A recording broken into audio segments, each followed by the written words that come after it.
I have the keys to a 2013 Porsche 911 50th Anniversary Edition. I'll be driving it and giving you my impressions. Be sure to log into your YouTube account, subscribe to our channel, and turn on notifications so you don't miss a video. In 2013, Porsche had been producing the rear-engined 911 for 50 years, and the company decided to commemorate the anniversary with a 911. This 911, however, wouldn't be a standard production car, but limited to 1,963 examples. 1963 is the year Porsche started producing the 911, originally called the 901 if you want to get technical. It would have special features not available on other 911s, including wider rear fenders from the Carrera 4S and geyser gray paint, endowing it with a unique driving experience and looks. Limited edition Porsches tend to sell for more money than their standard production counterparts, and the 911 50th Anniversary Edition is no different.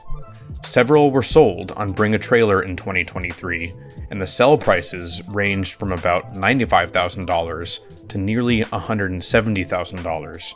The difference in prices are likely due to a combination of a cooling market, mileage, color, and options. In 2013, there were no wide-body, rear-wheel drive 911s except for the 50th Anniversary Edition. With the 991 Gen Carrera GTS launch still some ways off, this car was how one ended up with the GTS-like package that year. The wide-body was borrowed from the Carrera 4S, while the 3.8-liter naturally aspirated flat 6 received the power kit as standard, increasing horsepower from 400 to 430. A 7-speed manual and 7-speed PDK dual-clutch automatic transmission were offered. This one has PDK. Our test car was also painted geyser gray metallic, the car's launch color, as opposed to graphite gray, another special color for the car, or black. Inside, 18-way sport seats are covered in leather with cloth houndstooth style center inserts. Other design touches evoke the original 911, such as the instrument cluster gauges with numbers illuminated in green, Fuchs-style 20-inch rims, and chrome trim around the side windows. Due to its wider stance, the active suspension, or PASM, was calibrated specifically for the 50th Anniversary Edition. We're in the 911 50-year Anniversary Edition, and we are actually midway through a Porsche Heritage Drive experience in the Palatinate region of Germany. Hopefully I pronounced that correctly. Just see we have the start-stop here. That is a technology that was introduced for the 991.1, I believe, which this car is in that part of in that generation. The 50-year Anniversary Edition was limited to 1,963 units, which corresponds with 1963, the year that the 911 was released on the world.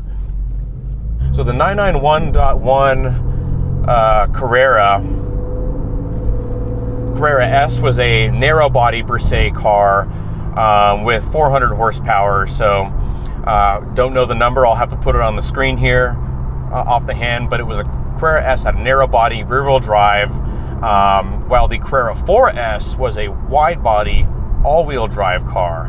Now, what we have with the 50-year Anniversary Edition is a wide-body, rear-wheel drive Carrera, basically, with the Carrera S, with the Carrera S engine.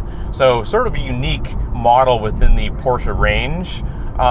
Can almost be akin to a turbo look 911, which were more or less made in the 80s, and maybe continued on a little bit with the Carrera 4S models in the 996 generation and elsewhere. So the 991.1 was the first Porsche with, or first 911 with electric power steering, which this car has, and it's early electric power steering, and I can already tell compared to a 997 or earlier non-power, hydraulically assisted cars, or even unassisted steering Porsches, that the steering is not quite as good. I'm not as much of a steering feel guy as a steering precision person, so it's okay for me. I like the seat of the pants feeling in a car, but a steering feel not quite up to the level of the 997 at this point in the Porsche 911 model range in this era. So we're driving through a town right now. Hopefully we get to some twisty roads pretty soon. But what I'm noticing over some of these bumpy roads is that we have a much more refined, solid, and compliant car than we have in the 997.2 generation, which I drove one Targa 4S yesterday, which that car was a huge improvement and refinement over the 996 generation 911. But man, the 991 takes it up to another level, and the car starts to really feel like a modern car, even though this is a 2013 model. So the 3.8 liter flat six from the Carrera S makes 400 horsepower here, and we are using a 7-speed PDK transmission. They were also available in a manual, I believe. So PDK from this era, even compared to, again, a 997.2 generation car with PDK, you can really feel how much more of an improvement Porsche made on the dual clutch transmission just from one model generation of development. It shifts faster, it shifts smoother, whether you're in sport mode or not. I'm not even in sport mode, and I just did a couple really quick shifts. And then you put it into sport or sport plus, and it gets even more so. So right now I'm going to keep it in sport. This car has PDCC, which is a active anti-roll bars for this car, and it also has a sport exhaust, which turns on when you press the sport button.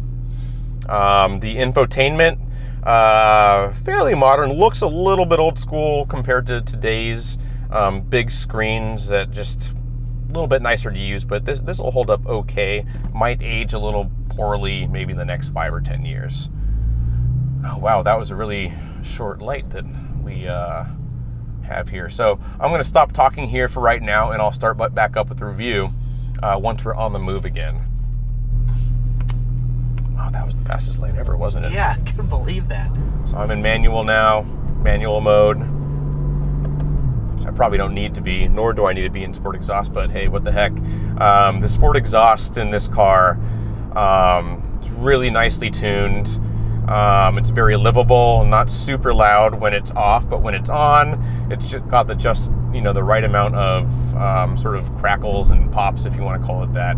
If you don't like pops and bangs or crackles, this car I don't think it'll grate on you too much, because they only do it a little bit off throttle and maybe when you're at higher rev range.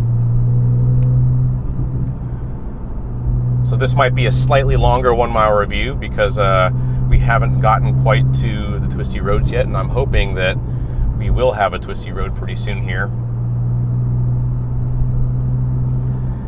So we put it into, so we're in sport. I'm going to put it into sport plus, and that turns on the stiffest active damper setting, as well as the PDCC active anti-roll bars. Second gear, courtesy the manual transmission. Yeah, steering feel isn't quite as good as the 997, but it doesn't bother me too much, but something to keep in mind if steering feel is your thing. So the 911 50th Anniversary Edition also has some really cool Pepita cloth seats with, I believe it's a cocoa leather, or it's a very nice brown leather interior, leather steering wheel. It's a really cool place to be, and it's kind of cool to not even just sitting in a cloth seat, but when people are walking past this car, they're going to do a double take because they see that cool seat pattern. What's also nice about this Porsche and Porsches in general is you can, if you don't want PDCC, or you don't want you want your sport suspension but you don't want PDCC, you can do that. If you want it all, you can do that. You can turn the exhaust off and have all the other sport settings on the car. Yeah, that engine sounds really good. I would call it, in my opinion, a slight step up from the 997.2 generation exhaust note. Ooh, look at this, and we've got another cool Porsche here. Looks like a turbo that's wrapped in some camo. So yeah, it looks like we do have a twisty road here. So we'll see if our editor here cuts this up a little bit so you're not watching a 40-minute 1-mile review, which I know a lot of you have said that, come on, let's not do 1-mile reviews, drive it longer. Well, this is probably going to be more like a 10 or 20-mile review. So we'll see here.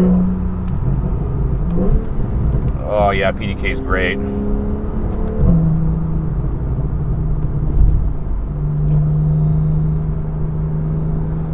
Yeah, and the overall solidity and refinement of this car is really impressive. I'm probably not going to get a chance to really open this up as we are on that Heritage Experience drive, meaning we have, as you can see, a camera van with 2 photographers out the back and 3 Porsches getting photographed in front of us. So they can't go too quickly. It's also a Saturday morning. There are going to be people on the road. But from past experience in 991s, particularly the .2 model, which is not super different handling-wise, they don't feel quite as rear-engine as the 997 model, courtesy the longer wheelbase and wider front track of this car. But what that does mean is that you have a stronger front end that'll understeer less, and more stability overall through the turns. So I'm going to hold back here for a second.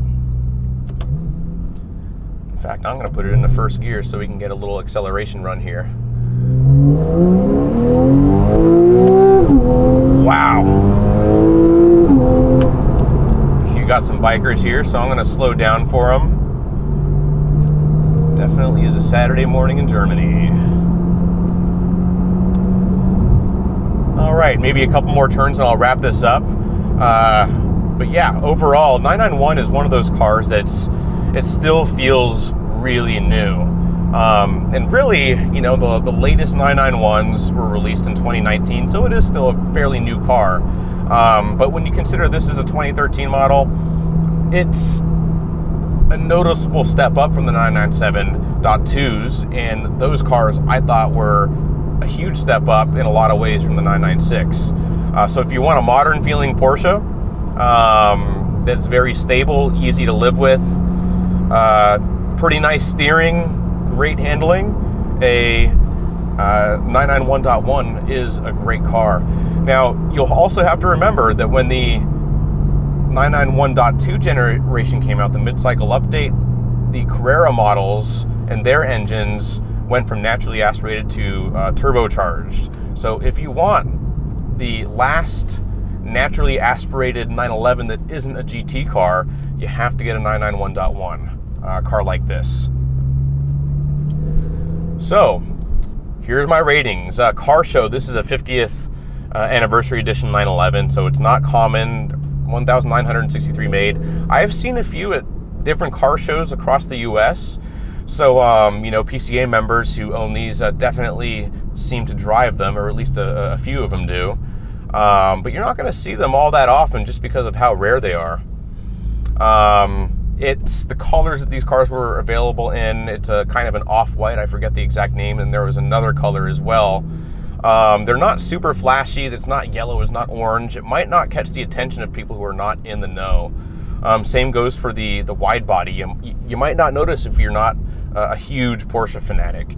So when it comes to car show, I'll factor that in with the fact that it's also a very rare model, and let's call this 8.75 for car show because it's rare. If it weren't a 50th anniversary edition, I'd probably call this one more like 7.5. So daily driving, you could daily drive this car, no problem. It is a modern car with Bluetooth, all the connections you would need for your phone and other electronics.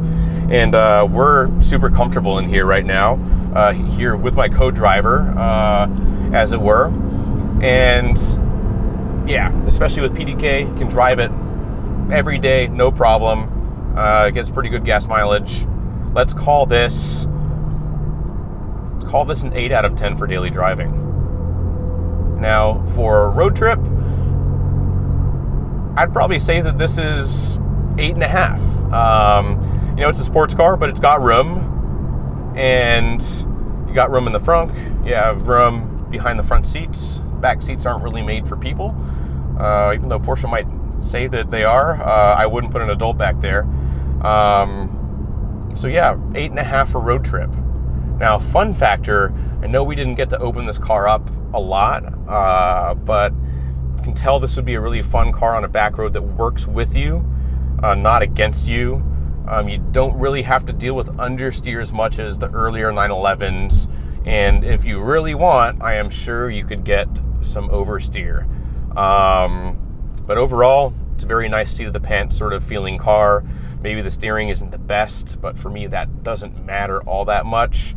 I'm going to call this an 8.75 for fun factor. Very, very nice car. Love that it's a rear-wheel drive, wide-body Carrera S in essence, with some really nice touches because it is the 50th anniversary edition 911.